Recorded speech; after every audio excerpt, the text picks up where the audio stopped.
Hello everyone, this is AI here, and in today's tutorial I'll teach you how to create the square-based geometric line art figure in Affinity Designer. This figure is based on a square that is duplicated and rotated to form a spiral. The spiral is then duplicated to form this symmetric figure.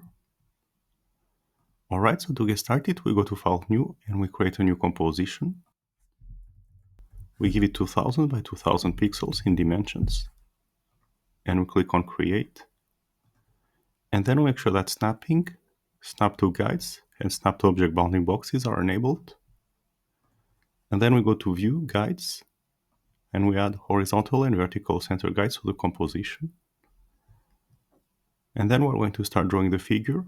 So we take the rectangle tool, we set the fill to none, we leave the stroke as black, and we set the stroke width to 1.5.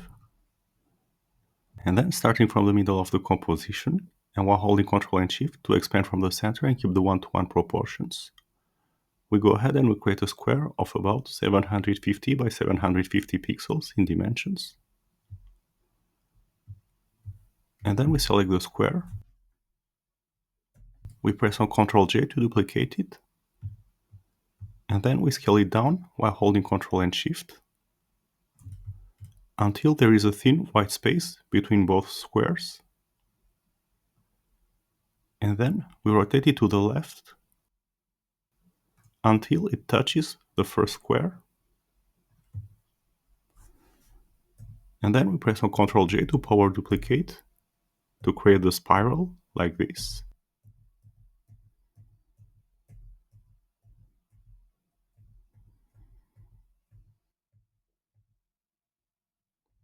Until we have as many squares as we want. And then we select all the squares and we press on Ctrl G to group them together. And we position them in a way that their right and bottom extremity snap to the guides. And then we press on Ctrl J to duplicate the spiral. We flip the duplicated spiral horizontally. And we move it to the right while holding Shift, until it snaps to the first spiral. And then we select both spirals. We press on Ctrl J to duplicate them.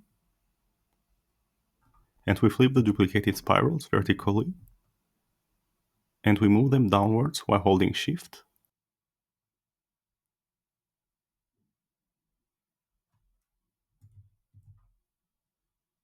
Until they snap to the two first spirals. So now we have completed the figure. In an upcoming tutorial, I want to teach you how to turn this figure into a seamless pattern. So that was it for this tutorial. I hope you've enjoyed it and learned something from it. Thanks for watching and see you next time. Bye!